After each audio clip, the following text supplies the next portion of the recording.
there, welcome to Chic Town. I'm Doll Bass, and right now I'm in Newcastle in St. Andrew, Jamaica, checking out the beautiful scenery in the mountains. And of course, you know, I have a lot to talk to you guys about. So come, let's chat. Guys, I'm here with my very special guest, Errol. Welcome to Chic Town, Errol. I'm so happy to have you here. So, you know, we want to talk about so many things today, but I can't help but notice your nice little tan. You've been going to the beach without me? Not really. I just came back from overseas. But, okay. But it's cold time now, so we have to go talk. I mean, it looked like you've been to Cancun with all this nice tan, because, you know, it couldn't be Canada, but... Good skin products. But speaking of good skin products though, you know, recently I said to someone, you know, something was happening with my skin, and I said I really try not to use certain products on my skin because I feel like it will make my skin tone fade, and I don't want to get lighter. And you know there's a whole phenomenon with bleaching, especially here in Jamaica. But then when you go overseas, you have a lot of people who are going to tanning salons, lying down in a tanning bed to get darker. Then you have another set of people that are trying to get lighter. So do you think it's like one in the same? Is bleaching, you know, trying to be white or trying to be of a lighter shade, not being proud of your race, your skin tone? And is tanning the same thing? What do you think? It's all about acceptance. Wanting to be accepted in a specific or a particular group or circle. Because in Jamaica here, you have the UPT, also known as Uptown. Right. And back in the day, the Uptown crowd was the lighter skinned, upper echelon type of people. And if you were dark skinned, you would be considered UPT. Right. Now, with the whole shift of the whole black girl movement stuff, it's like everybody's wearing their natural hair. Everybody is putting in even faux locks and stuff like that. So everybody's more accepting of who they are and more Afrocentric, where they're originated from, or their race is originated from. So it's not the same. However, when it comes to tanning, it isn't just last year or a couple years ago where lighter skinned persons want to get tan because they want to look good in selfies and photo shoots and stuff like that. They don't want to look So it's not pale. a race thing. It's not a race thing because they're not going to be black. They know that. They know that they're not going to be black. However, their skin tone will be dimmed down. Yeah. So it looks better on photo. So they're basically saying looking darker is cooler. It is. Yes. So it's like, it's such a twist and such a shift in the dynamic, because you have the real racism where people hate blacks and hate Latinos and that whole dynamic outside of being Caucasian. Right. And then you have those who are trying to look darker but are still not claiming that they're a part of any other race other than what they are. Right. But they just think they look better when they're darker. And you know, I feel like even though you say there has been a shift in the whole perception of race and color, I still feel like a lot of people are still angry about it, because even the other day Kim Kardashian did a photo shoot and where her skin looked darker in the photo shoot, yes, social media went heavy, like, oh, you already have a black husband and half black kids, you won't be black now type of situation. And then I think it's this girl Buddy Cash Me Outside. How about that? She that girl. So she did braids, and then persons were attacking her saying she wants to be black. So I'm like, where do we draw the line? Because I've never heard Kim Kardashian or any of these people, and most, if they do want to be black, they wouldn't come out and say they want to be black, because that would be a whole nother thing. Exactly. So what do you think about persons just changing their skin tone for specific looks? I mean, apparently Drake did it and he got full-on dragged for it, because it was a time where he was in this clash with Pusha T, and then Pusha T published a photo of Drake in blackface, and we all know how we feel about blackface, right? Yeah, so I'm not sure why Pusha T would have an issue with him wanting to darken his skin, because he is a part and I think that's why, you know, that wasn't taken too far, because it was like a black man in a racist situation, so to speak. So, but in retrospect to Kim Kardashian now, with her, we have to remember that Kim Kardashian has Armenian roots, and those are browner skinned. But Kim Kardashian again is a multiracial person. Her bloodline, her heritage is multiracial because her mom is white. Her mom is not a full Armenian. Her dad was full Armenian, so it's mixing of the races. As North gets older, you see that she's getting a little darker. And the Saint is a little bit and they do have that nice curly hair. So you touched on hair just now, and that takes me to the sensitivity issue regarding a white person touching a black person's hair. For me personally, I'm not offended if I'm asked by a white person or a Caucasian to touch my hair, to see what it feels like, I guess. I just understand that we're different races, and your hair is straight and mine is kinky, and you may be a bit curious as to how it feels or looks and the texture of it. So it's like I'm not offended, but it seems to be a big thing. What do you think about it? I definitely have to say I don't have an issue with it either. I mean, even myself, white people have touched my hair.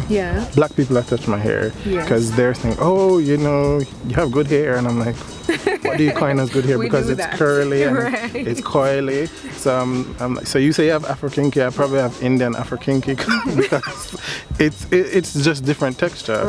And I honestly think black people touch other black people's hair more than white people do, because I feel like white people are afraid to even try to touch our hair because of the race stigma around it. But why do you think it's such a sensitive topic about touching the hair? I think it goes back to slavery. It does. I have to say that because I've been around so many persons, both white and black, and especially when the white persons do or say certain things, black persons are offended. So I think it goes back to the whole slavery aspect of it, because I don't know, maybe because white people used to enslave us. Well, I don't want to use that word, but we really can't belittle slavery, because it is something great, especially in the black culture. Yes, it is. But there are things, to me, we don't need to go off about. I think there are too many, oh, this is a black thing, oh, this is, you're trying to be white. And I've been called an Oreo because I like to surf and paddleboard and I like EDM, right? So Oreo, for those who don't know, means you're black on the outside, but white on the inside. That's right. And it's like, really? Why does it have to be right? It's called a human race. It's not called a black race. It's not called a Caucasian. It's a humanity thing. It's not a white thing or a black thing, or So I just want to know like where all of this is coming from. But we already know it's coming from slavery. Yes, but I feel like it's time that we kind of change from some of these sensitivities and kind of divert that and try to be more accepting and understanding of everyone. I'm not saying that Caucasians should go around and touch everybody black hair and say, oh no, I'm just curious type of thing. No, respect people's personal space, but at the same time, guys, we don't need to be so offended by stuff like that. One thing though, with Caucasian persons, they get that Afro kinky if they actually perm their hairs. So if they want to actually know how it feels, they can go perm it. You hear that? So their hair is naturally straight, and when it's permed, it goes crazy.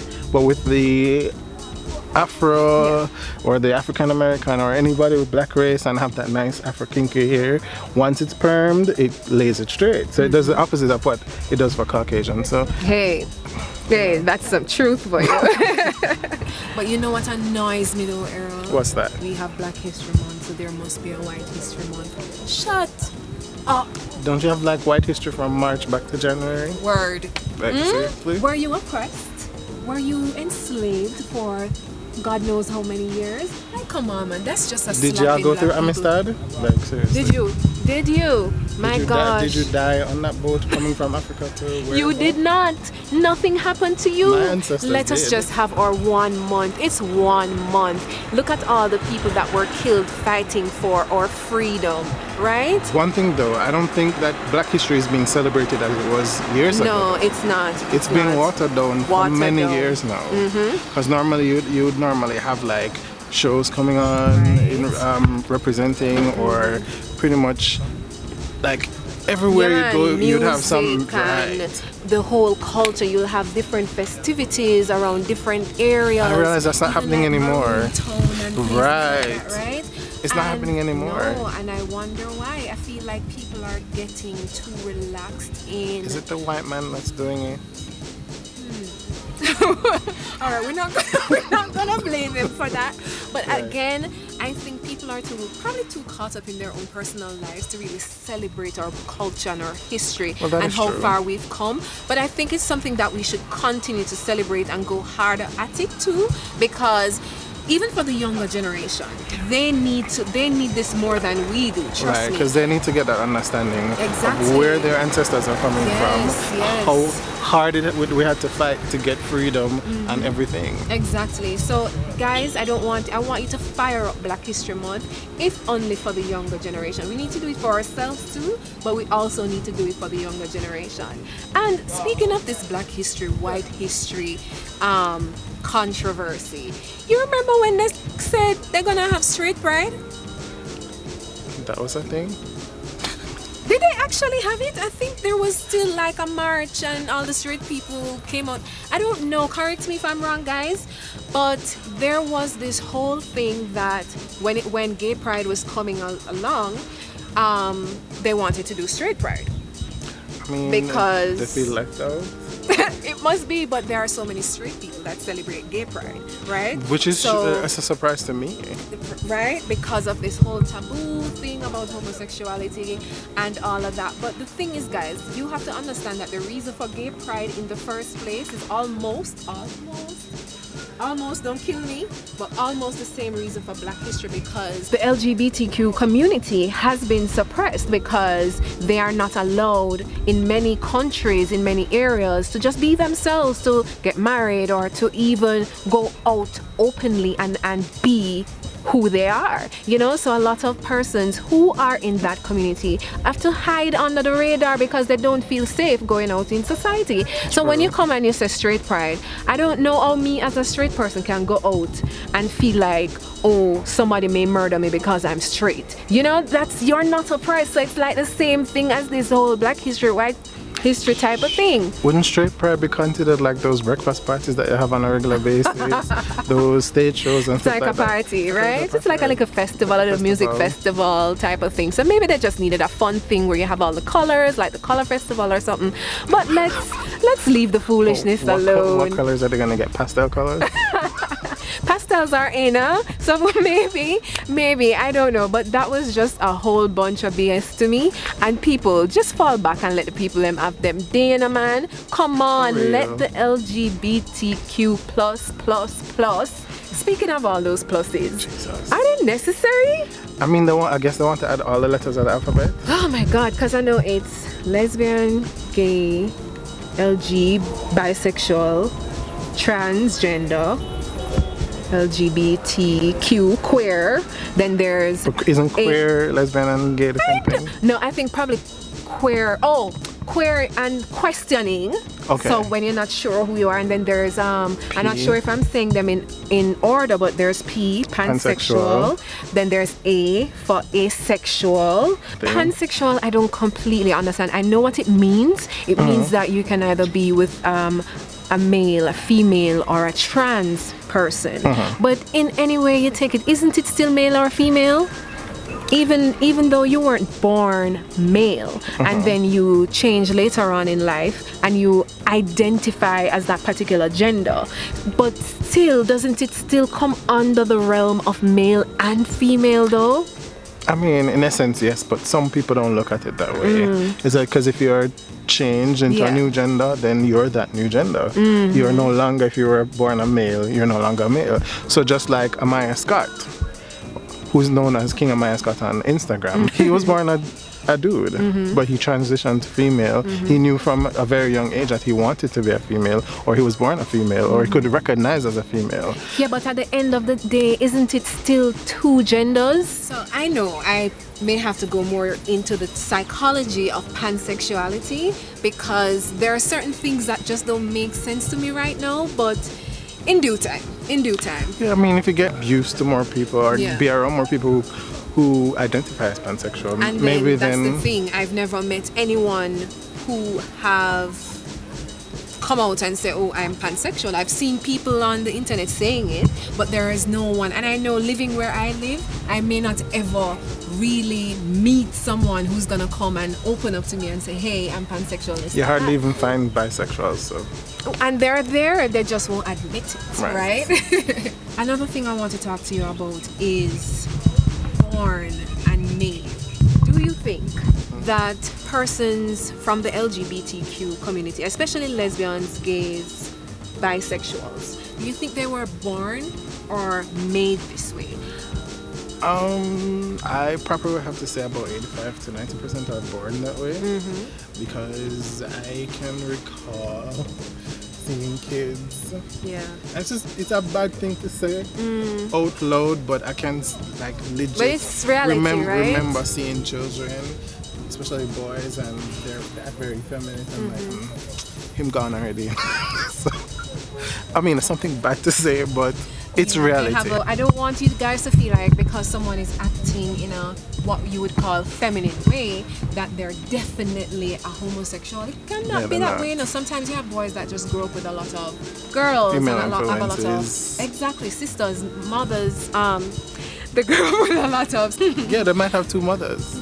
True. Their moms might be lovers, who knows?